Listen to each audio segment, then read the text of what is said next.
All right, well, let's go ahead and get started. Thank you everyone for joining today's webinar, which will be introducing sources of real-world data, an introduction to big data. My name is Elizabeth Earline and I'll be moderating today's session. This webinar is a part of a series that the National Health Council is presenting in partnership with the Duke Margolis Center for Health Policy. And as you may know, we kicked off the series in late October with a webinar on real-world evidence and real-world data 101, and that session provided a general introduction to the topic. Over the course of the coming months, we'll be taking a deeper dive into the topics introduced during that session. Next slide, please.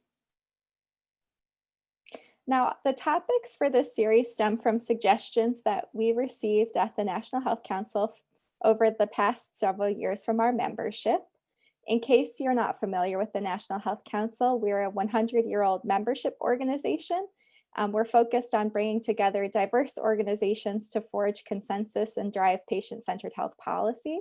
And the core of our membership includes the patient advocacy organizations in the United States. And so this slide lists out our patient advocacy group members. Next slide, please. Before we get started, just a few housekeeping items. This webinar will be recorded. It'll be available on our website afterwards at the same place where you registered for the webinar. Please do stay on mute throughout the presentation, and we'll be taking questions at the end. So feel free throughout to submit any questions through the chat function on Zoom. So just a little bit of an introduction that this is part, as I mentioned before, part of a series that is an introduction to real-world data and real-world evidence. And the series will be continuing through April of 2021. Next slide, please. And before we go any further, I want to take a moment to acknowledge our advisory board members as well as our project sponsor. The program is funded through a Patient-Centered Outcomes Research Institute Eugene Washington Award. And we also have a fabulous advisory board that's been helping us identify topics, that's been helping us develop resources as part of the project. And so ultimately we will have a classroom on our website where all of these different materials will be collated. So more to come about that in the next couple of months. Next slide, please. So just a few notes about upcoming webinars. For those of you who are interested, we have the next webinar in our Sources of RWD series, an introduction to patient registries, where we'll be having Dr. Robert McBurney and Vanessa Boulanger from two of our advisory board member organizations. And then on December 11th, we have another exciting webinar planned. And this one will be in partnership with ISPOR's Real World Evidence Special Interest Group. And the focus of that webinar will be on the current landscape of patient-generated data and data privacy. That was a topic that came up quite a bit in the Q&A during our last session. So we're very excited to have Craig Lipset and Corey Dennis joining us during that session. And to register, feel free to go to our website or simply join our mailing list and you'll receive everything via email. Next slide, please. Great. Well, so before I turn it over to our guest speakers for today, I wanted to provide just a little bit of an introduction. We're joined today by Sally Oken, who's an advisor and consultant focusing on strategies to empower patient and public involvement in care research and policy. She was formerly the Vice President for Advocacy, Policy, and Patient Safety at Patients Like Me. And prior to that, she spent more than 3 decades as in nursing, where she was practicing in patient-centered palliative and end-of-life care. So Sally, we're very pleased to have you join us. And then we're also joined by Dr. Susan Dostries, Professor and Vice Chair for Research in the Department of Pharmaceutical Health Services Research at the University of Maryland School of Pharmacy.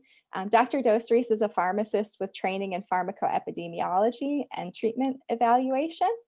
And we're very excited to have her, one of my dissertation committee members also. So she really knows her methods, and I'm very excited to have you joining us in this capacity as well. So without further ado, let me hand the ball over to you, Sally. Okay, great. Well, thank you so much for that nice introduction, and I'm really so happy to be able to be here today with you all. I've been given the charge of looking at big data and starting to think about what does real world data look like from real world experiences, the things that are happening with us each day, and how that data ultimately starts to frame who we are and what our health looks like in that context. Next slide, please. So we're going to have a few objectives that we're going to look at today. The first part of it will be looking at what's called the V's of big data, and I think you'll see that those have evolved over time. And then we're going to be looking at some of the many sources of big data in the context of us as individuals. What are the kinds of sources that we would be generating information about us that could ultimately be used to help frame some answers and questions related to personalizing health for ourselves, but also being a contributor to the big data population studies that are being done all the time. And I think you'll be surprised at the scale and scope of that. I want to talk a little bit about the challenges, because big data is very challenging to connect because it's coming from so many different sources. And then ultimately, we're going to look at a few ways of opportunities to accelerate, one of which is looking a bit at how COVID-19 and the pandemic experience has actually accelerated the use of big data that might be things we can learn from, and maybe has accelerated things that we might have been waiting for a few years to come to fruition, starting to come to fruition sooner. Next slide, please. So when we talk about big data, we talk about lots of different sources of it, and we're going to look at those in a moment. But I really wanted to introduce you to this concept of the V's of big data. Next slide, please. The interesting thing about it is that when it first was starting to be talked about, big data was defined and described as using these three V's: volume, so there's lots of it; velocity, which means that it's coming in quite quickly; and variety, that there's a whole host of different ways of thinking about sources of this data. Well, within a year, 2 years, maybe after sort of settling on these three V's, next slide, please, we had another added to it, and that's veracity. And well, thank goodness, we want something that's, the data is true and it has some particular relevance to the other areas that you're going to want to make some relationship with. And then that wasn't enough, so they added another. So next slide, please. And that was value. So once we have all of this data and it's moving at rapid speeds and it's coming from a variety of different sources, and we're starting to trust its veracity a little bit more, might we be able to actually put some value to that? Is there a way to quantify the value of big data and what it might actually translate into a return on investment for entities that are trying to use it and investing in infrastructure that actually could support its use? Next slide, please. And just when you were getting ready to the 5, another gets added, and that's variability. So we have a lot of diversity within the different sources of big data. And so understanding what that means in the context of bringing this data together is really critically important for us to understand it and then have it be representative of the populations that we're trying to make some decisions about. And one more. And that's visualization, being able to sort of see what the data actually looks like and having a meaningful way of communicating that is really now starting to be even that much more of interest, because as big data begins to get more relevant to our daily lives, it's helpful for us as individuals and the public broadly to be able to see how this data is actually being translated into something that actually has some actionability on our part. Next slide, please. And this one is really new, and that's the notion that it would become viral, that we have the opportunity, and that, it's sort of an interesting word in the context of living through a pandemic. I think that, notion of virality is something that we're all totally appreciative of these days. But in the context of big data, it's important for us to really understand that in order for us to really learn from this, continuously sharing and learning from this data is going to be a critical aspect to the evolution of it. So before we move on to the next slide, I have a challenge for all of us, and that is to be thinking about, so what's the next great V that we could add to this list? And I actually had one based on our session this morning, and also based on the experiences that most of us are having these days, and that's virtual. So we actually now have a whole world of data that we're encountering and interacting with in many different ways, and much of that is virtual. So next slide, please. So what I want you to be thinking about as we look at this slide, which is just chock full of different ways of thinking about where data sources are coming from, are those V's. You know, where might some of this data have its most volume? What kind of data actually isn't quite as large in the size of the volume, but maybe has some real richness to it. But just take a look at this, take this in for a minute, and just look at the amount of sources of potential data that is about you. So if you're looking at yourself in the center, and you can see the things that are coming up above you there, health data constitutes a relatively small amount of information about you. You look at the rest of that circle, and you can see that there's lots of information about you that's being collected all the time in a variety of different ways in our interaction with our devices and interaction with our financial institutions, or just in daily life, that we are generating data in various ways that actually now has the potential to say something about our health. And I think that's been a sort of an awareness that's been illuminated again with COVID, that there's so much about health that interacts with the rest of the activities that we do on a daily basis in our lives, that we actually are starting to appreciate and understand just how much of an impact things like transportation access, or even Wi-Fi access and connectivity can have in our ability to be able to communicate effectively about our health. Next slide, please. So some have said that data is the new oil, that there's just so much of it, and that it's going to be so valuable that we actually can equate the idea that, you know, oil became something that was just priceless in some cases. The price of it's come down quite a bit, partly because it's no longer as scarce as it was. But the value of data is not based on scarcity. The value of data truly is in our ability to connect it. So as data volume increases, if we just have more data that we can't connect with those other parts of the circle that we were just displaying, we just have more data. We don't have any more meaning from that data. Next slide, please. So what are the challenges in terms of thinking about connecting the dots? Well, they're big in our healthcare system because we don't have a well-connected healthcare system. We have a lot of broken data flow that ultimately leads to broken healthcare if that data doesn't get where it needs to get to in order to get the care delivered in the timely way at the right time to the right patient. So this is a challenge that we've been grappling with for some time.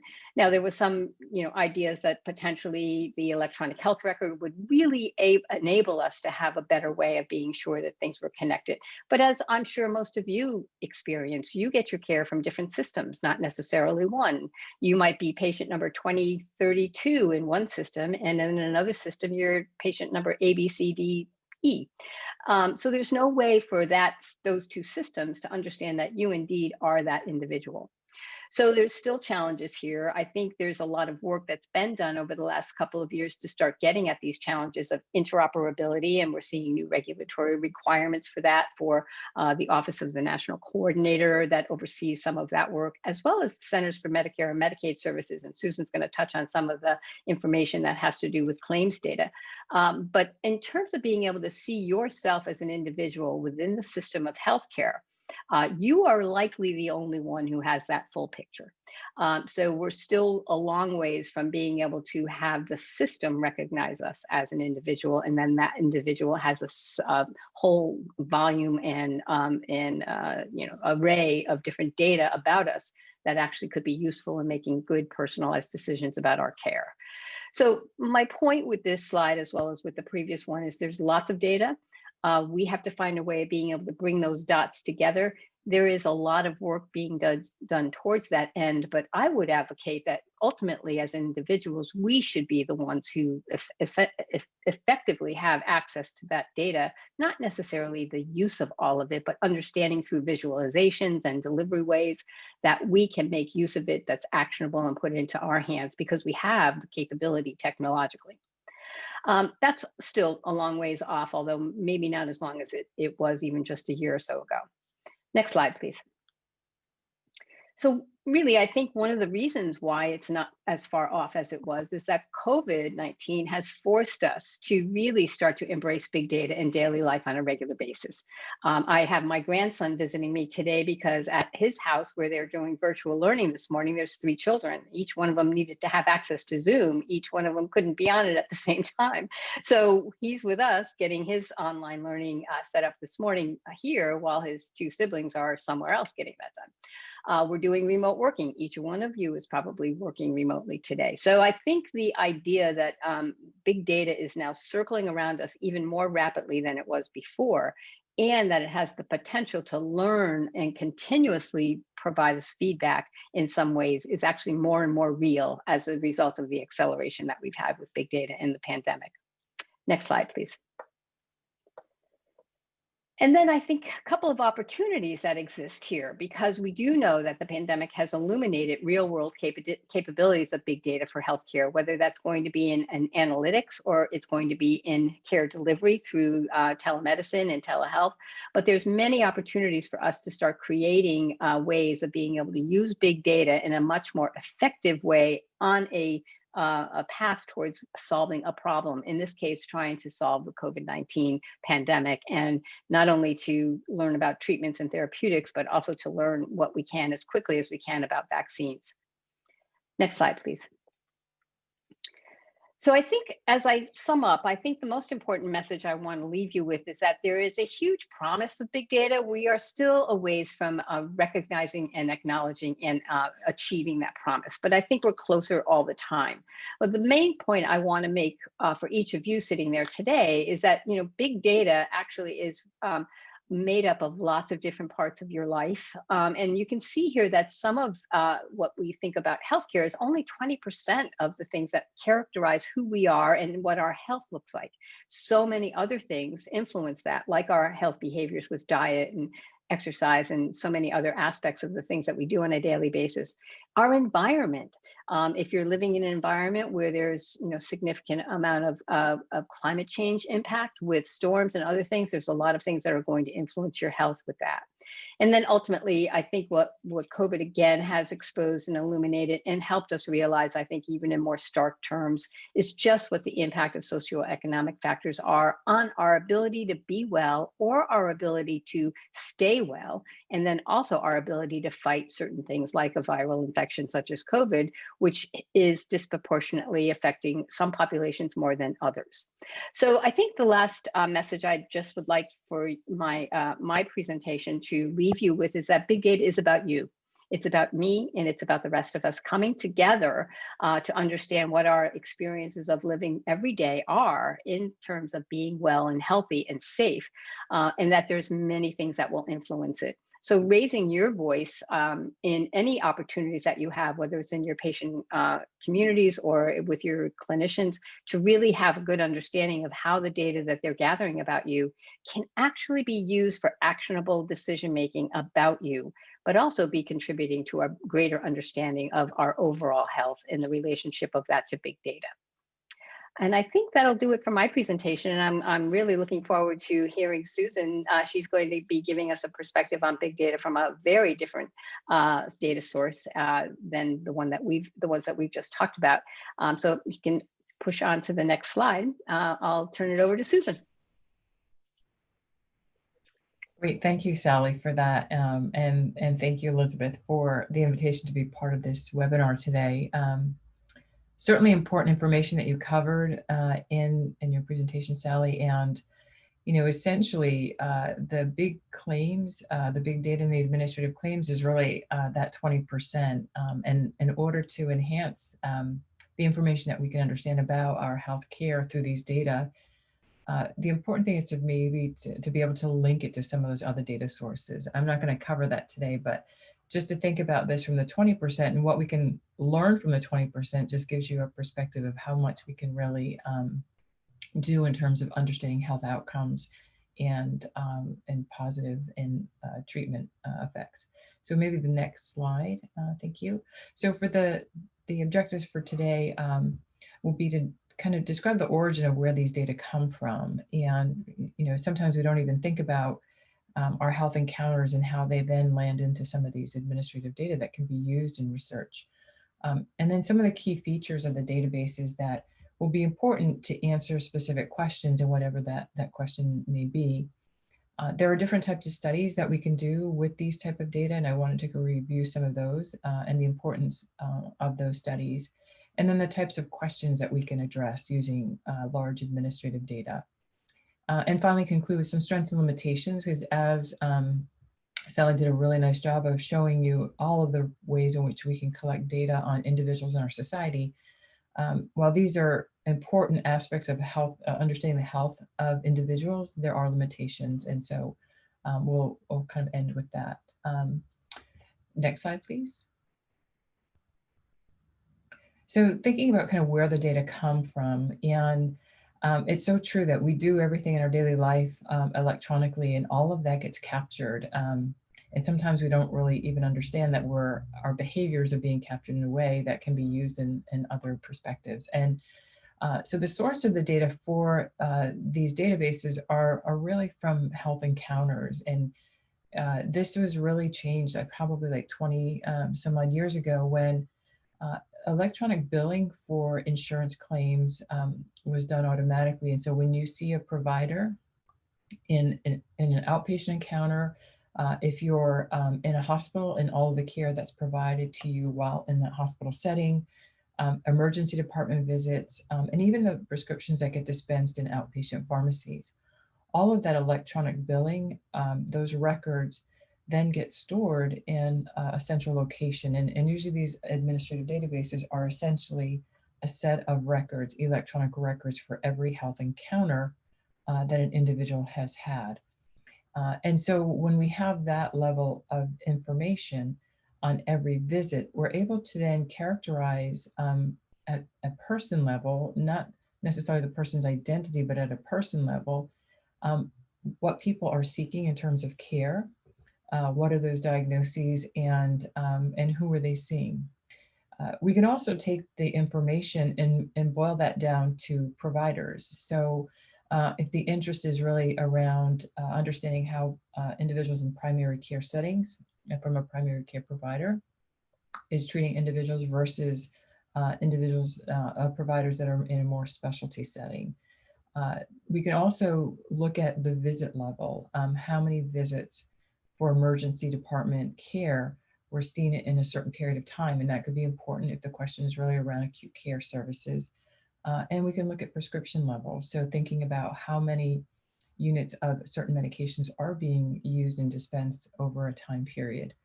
And then finally, and importantly, some of the variability that Sally touched upon is we can look at geographic regions, and that can be done at many, many levels. And depending on the specificity within the data set, you can look at state differences, counties within states, and even smaller units that get into census tract units. But that level allows us to look at the variability in the access to care and potentially outcomes that might differ across regions. Next slide, please. So what are some of the key features? And I think understanding who your target group and that the data reflect that target group. The Center for Medicaid and Medicare Services has data that can be accessed that represent either the Medicare population or the Medicaid population. And so if you're thinking about what's happening in the older adults in our society, the right target would be a Medicare database. If you're interested in the younger population that are in the workforce, then privately insured database might be the right setting for that. And so thinking about who is your target and what is the right source of information about that target population. It certainly has to be accessible in a way that you're actually able to obtain it.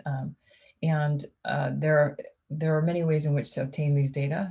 If you have a bottomless pit of money, you could probably get any data.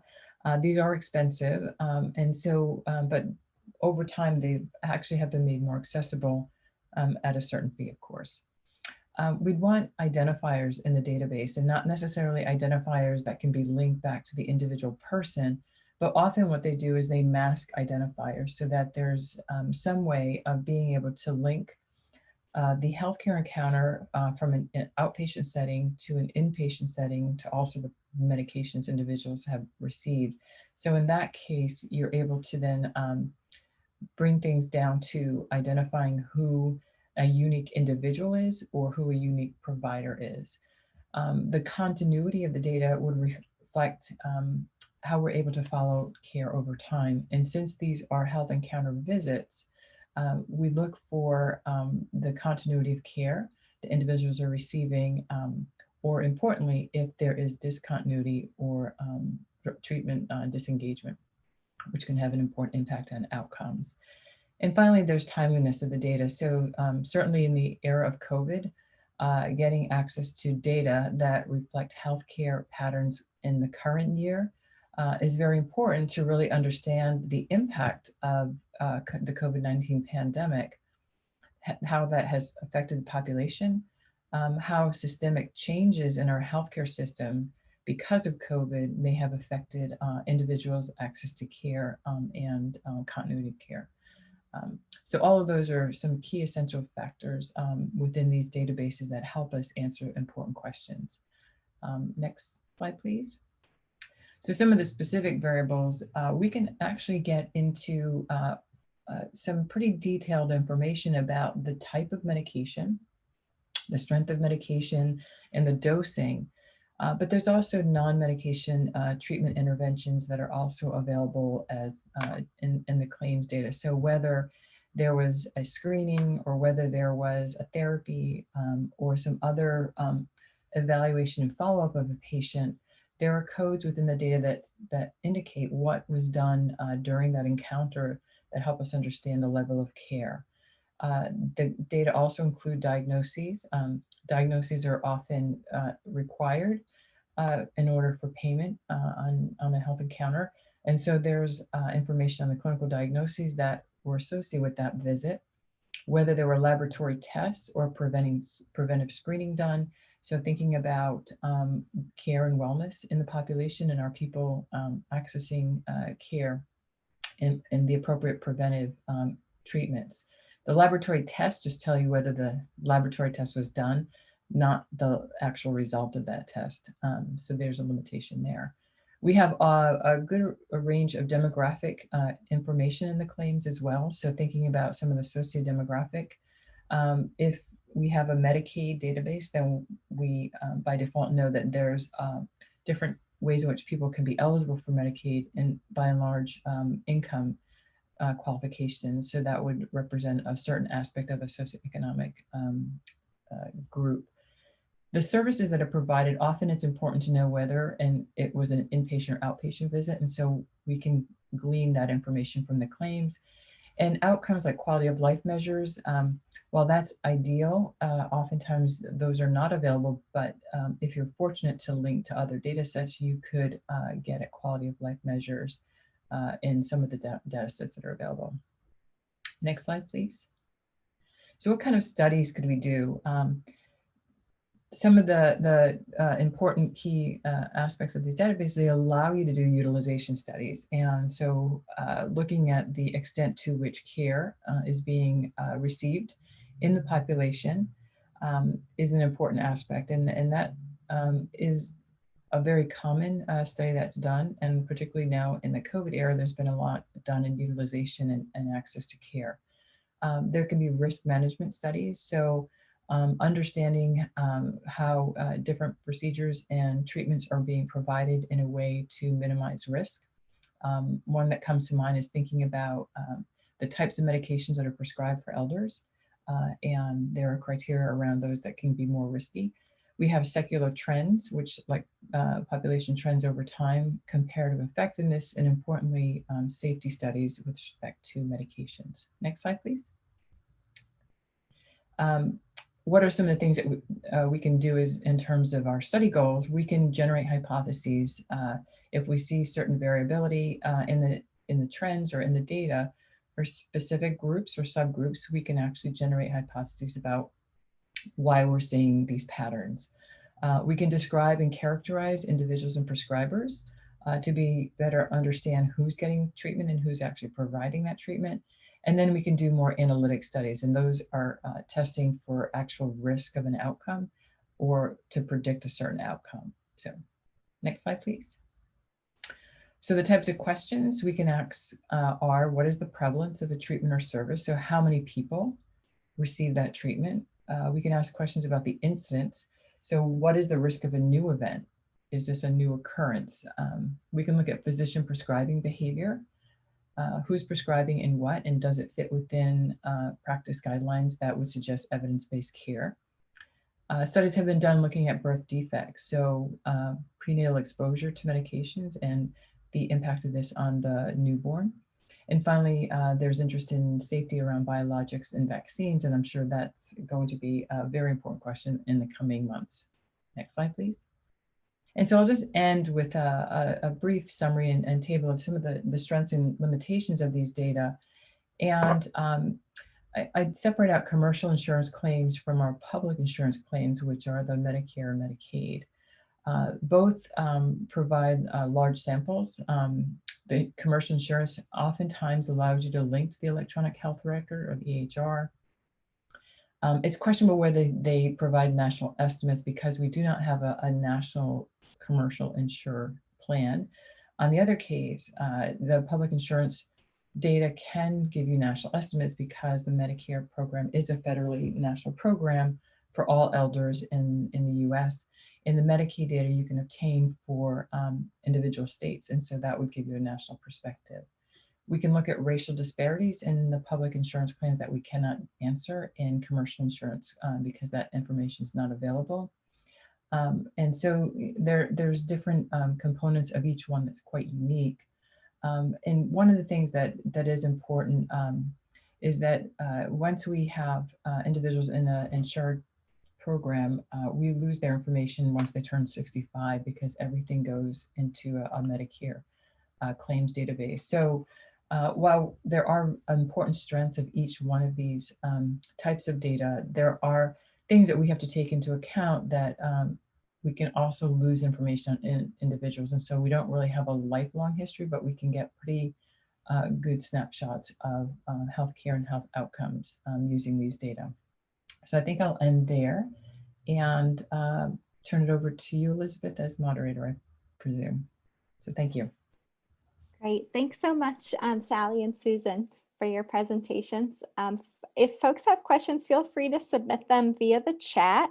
I've had a couple of questions already come in, so maybe I'll get started with this one, which is, how can patients more actively participate in how big data are being used in research? And if you have any case examples that you might have to add to the answer as well. Well, I'll take a stab at that first and certainly turn to Susan. You know, patients can be involved, and I think your next webinar is going to be on registries. So registries for most of their existence have not actively engaged patients as much as you might imagine. So you might be in a registry and you might not even know it as a result of having gotten care for a certain particular procedure. Increasingly, however, that's starting to change. And I think that registries are now more interested in engaging. So that would be an opportunity. If you have let's say if you had a hip replacement, you're likely in a registry associated with that, and maybe you could find out more about that. But even if we again use the COVID experience as an example, one of the things that's happened is patients themselves have actually created registries around people who are experiencing what are called long haul symptoms.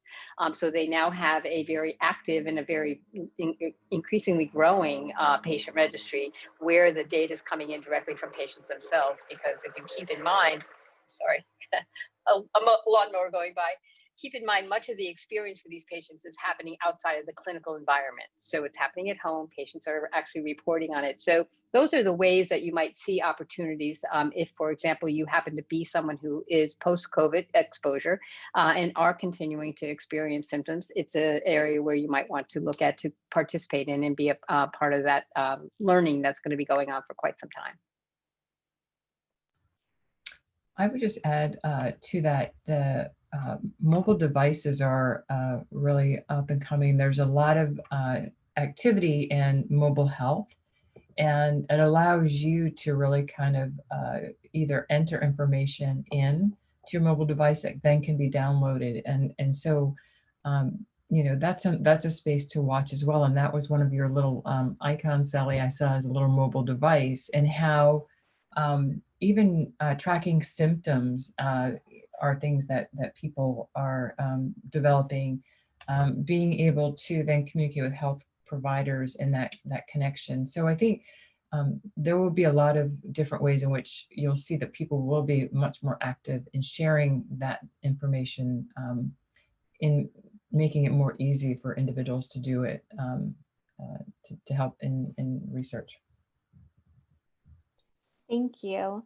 Another question that came in is if you're an individual patient who would be interested in a study question that theoretically could be answered with real world data, are there platforms or other ways that one can go onto the internet and use data to try to answer those questions for yourself? That's a great question. There's increasingly opportunities through different groups that would be considered open science and citizen science opportunities, where you could be going into areas where data has been made available through a permissioning process that you would go through.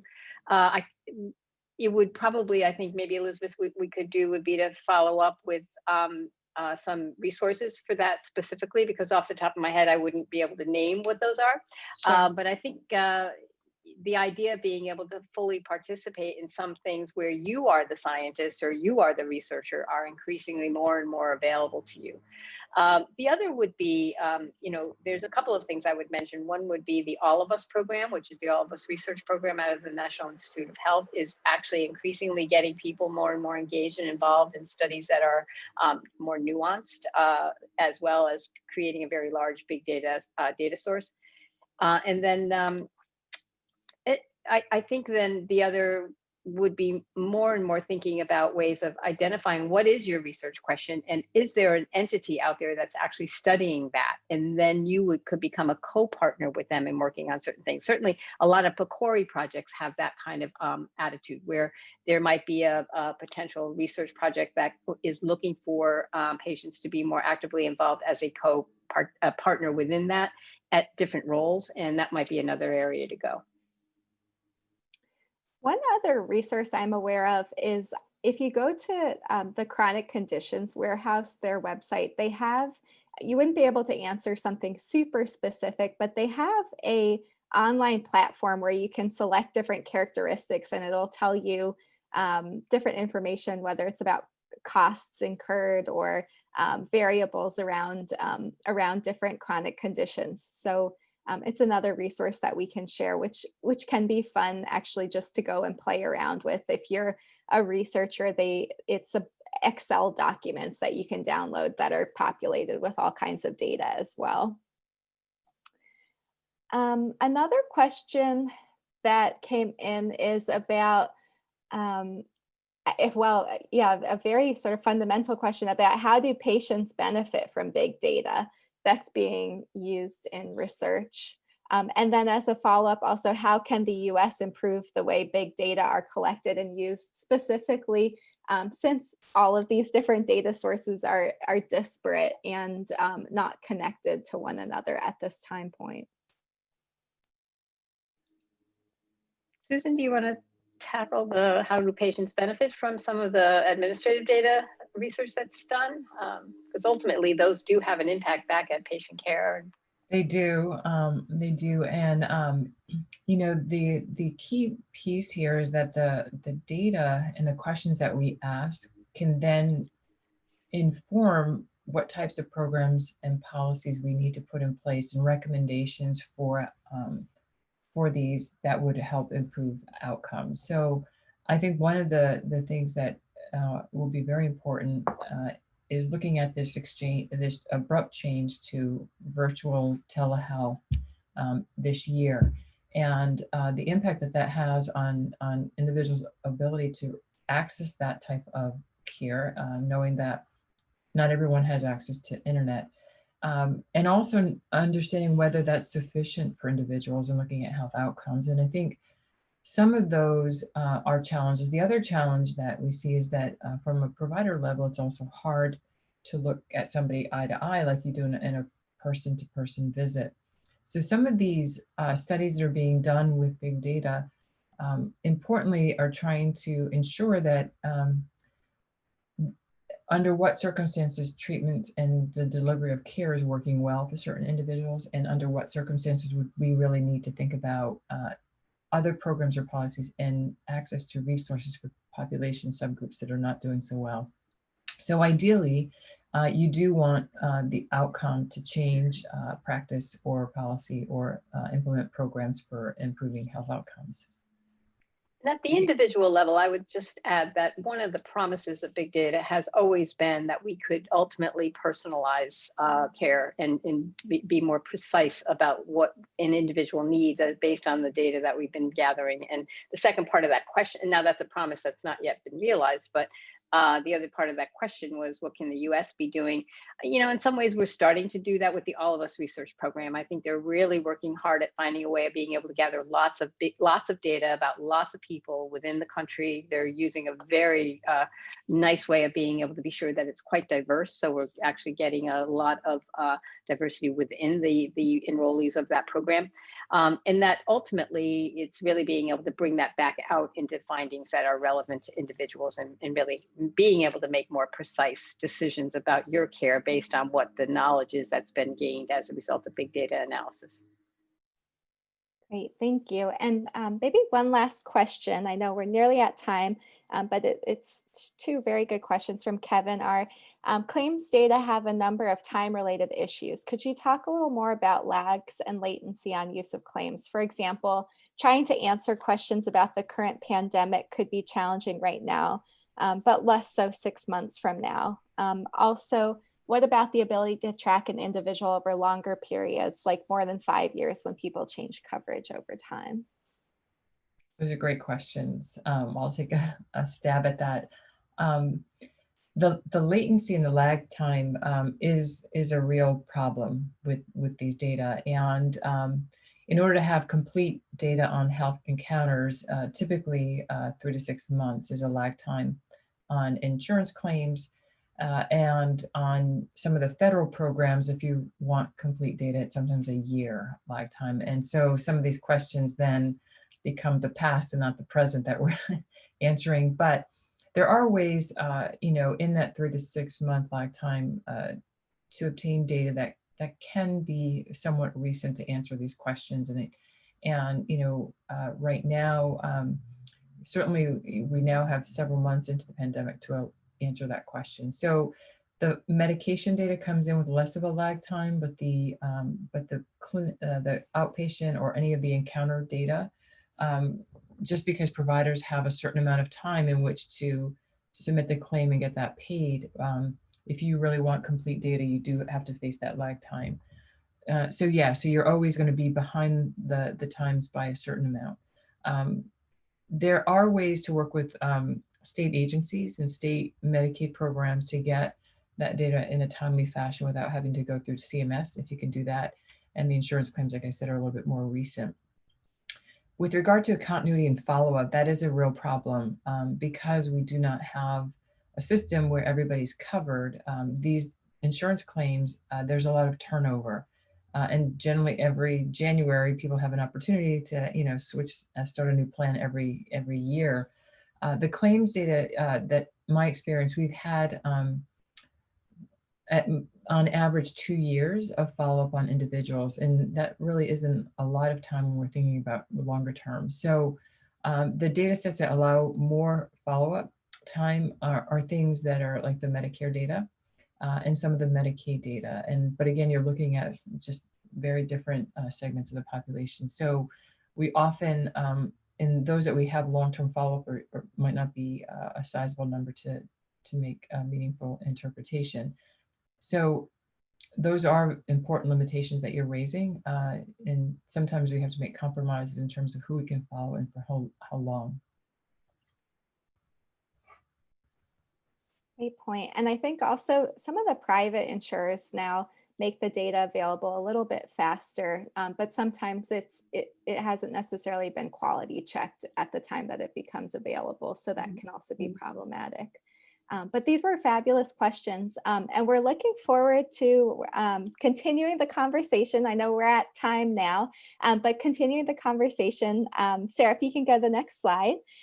We have 2 upcoming sessions that we hope to see all of you at.